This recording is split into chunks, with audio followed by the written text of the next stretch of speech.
सभी हमारे ज्येष्ठ और श्रेष्ठ भाइयों को हम नमन करते हैं, उनको वंदन करते हैं। और आज प्रसन्नता की बात है कि आज हमारे हरियाणा प्रदेश का आज नंबर था क्रमिक अनशन के लिए।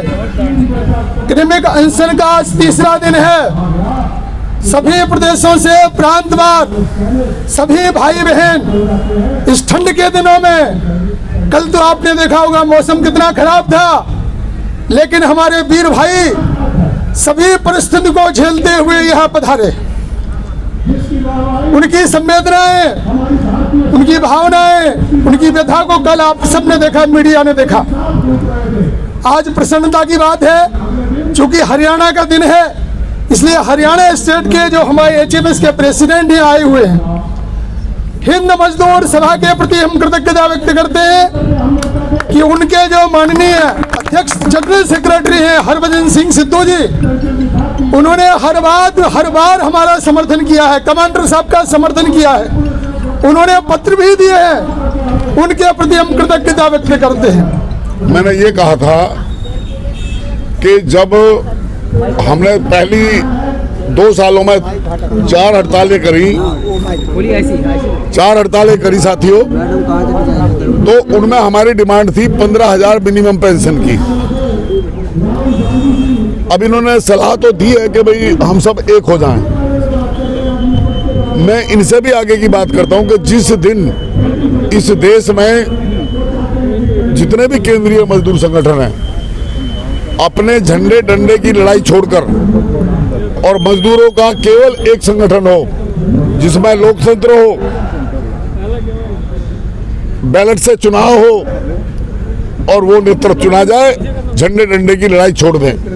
अभी मैं आपको ये कह रहा था कि हिंद मजदूर सभा केवल एक ऐसा संगठन है जो प्योरली मजदूरों के मुद्दों को उठाता है और उन पर लड़ाई लड़ता है। और हम खुद मजदूर रहे हैं। हमारे यहाँ कोई लीडर ना तो किसी आश्रम से आया और ना पैरासूट से आया। हिंद मजदूर सभा का नेतृत्व पूरा, जिन्होंने संघर्ष किया, हमने लाठियां गोलियां खाई हैं, पुलिस के मुकदमे झेले हैं और आज भी झेलते हैं। जो राजनीतिक पार्टियों के साथ जिन संगठनों का संबंध है, मैं कड़वी बात नहीं कहनी चाहता, हमारे साथ उनके मतभेद इसलिए हो जाते हैं कि जिस पार्टी की सरकार होती है उस पार्टी का सरकार उनके तोते का काम करता है, मतलब हमारी बातों को काटने का काम करते हैं। मैं नाम नहीं लूंगा क्योंकि अगर हम एक दूसरे को आलोचना करने लगेंगे तो उससे और ज्यादा बिखराव आएगा। बहुत प्रयास किया हिंद मजदूर सभा ने कि विपरीत धारा वाले संगठनों को भी जोड़कर राष्ट्रीय स्तर पर एक संयुक्त मजदूर संघर्ष समिति बना ली और उसके तहत हमने 4 हड़तालें कर ली और एक अब 16 को करने जा रहे हैं। तो जो संघर्ष हम कर रहे हैं, वर्कर की सैलरी कटती है, वर्कर की सुविधाएं कटती है। मैं समझूंगा जो वर्कर स्ट्राइक पे जाता है आज की इस महंगाई में, वो बहुत बड़ा अपना बलिदान और त्याग कर रहा है। अब रही बात ये कि आपने 7.5 का मुद्दा रख दिया, 7,500 का। जब कॉन्स्टिट्यूशन क्लब में हमने मुद्दे दिए थे 15, आप आए थे सारे लोग, उसमें हमारा 8,000 था। और आप खुद कह रहे हैं अपने मुंह से कि हरभजन जी ने कह दिया कि चिट्ठी दे दी कि हम 7,500 को आपके साथ सहमत हैं। तो फिर झगड़ा क्या रह गया जब हमने कह दिया कि 7,500 जो आप कह रहे हो सहमत है। तो आप ये क्यों कहते हैं कि भाई जो SD त्यागी के मुंह से निकले वो तो सम्मान्य है, लेकिन जब सहमति बनानी होती है, जो वहां पे सरकार, साथियों सुनो, CB टीम में जो मेजोरिटी है वो सरकार और जो मालिकों के प्रतिनिधि हैं उनकी है। आप जानते हैं पत्रकार है, मजदूर संगठन 1/3 रह गए और उसमें भी मजदूर संगठन बटे हुए हैं।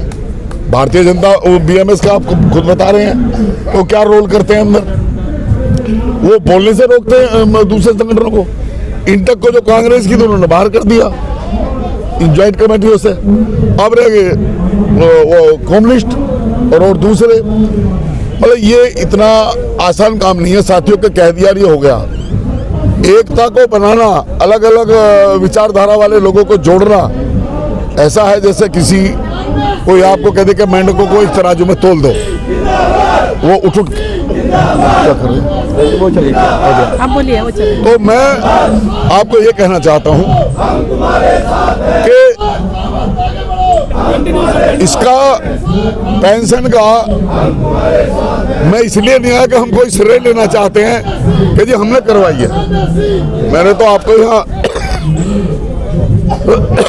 सच्चाई बोली थी कि जब पूरे मजदूर संगठन विरोध कर रहे थे कि पेंशन स्कीम नहीं आनी चाहिए प्राइवेट सेक्टर में, तो अकेली हिंद मजदूर सभा थी जिसने कहा कि नहीं आनी चाहिए। जब लागू होगी तो हम इसमें संशोधन सुधार करने का अधिकार प्राप्त कर लेंगे और लड़ाई लड़ेंगे, लेकिन अगर आएगी ही नहीं। आज जिनकी आप बात कर रहे हो कि वो ये कह रहे हैं, वो तो उस टाइम विरोध कर रहे थे पेंशन स्कीम का पूरी का।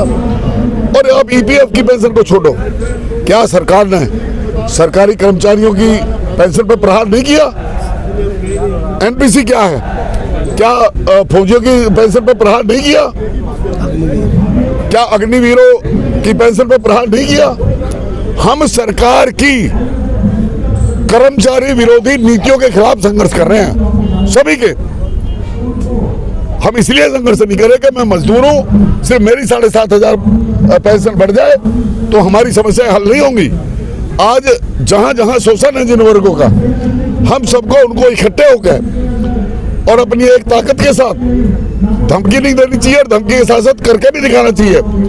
अगर इस सरकार को हम वोट की चोट देने का, इसको क्या किसी पार्टी की हो, सफल हो जाएंगे जिस दिन, उस दिन पार्लियामेंट के अंदर आपके प्रतिनिधि होंगे, विधानसभा के अंदर आपके प्रतिनिधि होंगे, योजनाएं और कानून आपके हितों में बनेंगे। अब हम भिखारी नहीं होंगे, आज हम मांग रहे हैं, उस टाइम हम अधिकारी होंगे, हम अपने अधिकार अपने आप ले सकते हैं। मैंने संक्षेप में ये कहना था, ये संघर्ष लंबा है, ये 1-2 दिन में खत्म नहीं होना।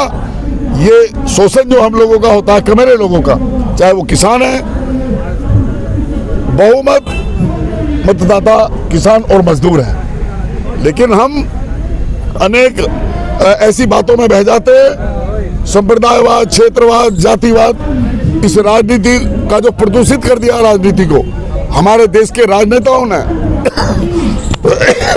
उसको भी हमें सोचना पड़ेगा।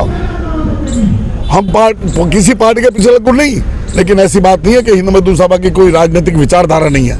हमारी विचारधारा ये है कि देश में समाजवाद होना चाहिए, समता का व्यवहार होना चाहिए। और आज जो एक पूंजीपति और एक कमाने वालों के बीच में खाई पटी हुई है, आपने खुद सुना है, हमारे देश के माननीय प्रधानमंत्री कहते हैं कि वो 80 करोड़ लोगों को मुफ्त अनाज दे रहे हैं, मुफ्त अनाज। ये साथियों, मुफ्त अनाज कब तक दिया जाएगा, किसकी वजह से दिया जा रहा है? इसका मतलब किसान तो पिसता ही रहेगा, किसान तो मुफ्तखोरों के लिए कमाता रहेगा। ये बहुत ज्वलंत मुद्दे हैं, ये इस मंच का विषय नहीं है। अगर मेरे किन्हीं साथियों को हमें कोई सही मार्गदर्शन करना है तो मैं स्वागत करूंगा। हमारे दोनों हेडक्वार्टर दिल्ली में ही है, एक ऑफिस में बाबर रोड पे और एक साकेत में है। आप वो आपके हैं, हमारे नहीं है। आप आइए, वहाँ डिस्कशन करिए, विचारधारा एक पैदा करिए समाज में, और एक विचारधारा को लेकर अगर हम सब साथ बढ़ेंगे तो मुझे लगता है कि हम आने वाली पीढ़ियों के साथ न्याय करेंगे। और अगर हम अपनी ईगो को लेकर, अपने उसको लेकर कि भाई मैं ये कर रहा हूँ, मैं ये कर रहा हूँ, सब अपने को बड़ा मानेंगे, तो मैं समझता हूँ कि हम फिर वही गलती करेंगे जो हम पिछले 75 सालों से करते आ रहे हैं। हम पिसते आ रहे हैं, लुटते आ रहे हैं, 5-5 साल में बना देते हैं, अब कैसा जमा लो, अब कैसा जमा लो, अब कैसा जमा लो। और ये आजमाई सब बंद करनी पड़ेगी। अब जो हमारे लिए परिणाम अच्छे देगा, करेगा, देश को उन्नति मजदूर और किसानों के कारण होती है, उसी से उद्योग चलते हैं, ना कि उद्योगपतियों के पैसे से। ये विषय बहुत गहरा है, लंबा है। उद्योगपति पैसा खा के भाग जाते हैं, उनका पैसा वापस ले आए तो 7,500 तो हमारी उससे मिल जाएगी। ठीक है सर। मित्रों, त्यागी जी के प्रति हम सम्मान व्यक्त करते हैं, कुछ बातों से हम सहमत हैं, लेकिन जिस प्रकार से त्यागी सर का कहना है कि हमसे कहा जाए कि आप जो है बैल से दूध निकालो, तो बैल से दूध निकलने वाला नहीं है। लेकिन हम आपसे प्रार्थना करते हैं कि ईपीएस के मुद्दे पर यह शुरुआत है। ईपीएस मुद्दे से जुड़े हुए भाई हैं जो ईपीएस से जुड़े हुए हैं, और उस मुद्दे पे आके सब लोग एकत्रित हो जाए और अच्छी शुरुआत करें, ये प्राथमिक शुरुआत करें, विजय हमारी सुनिश्चित है। धन्यवाद सर, थैंक यू सर।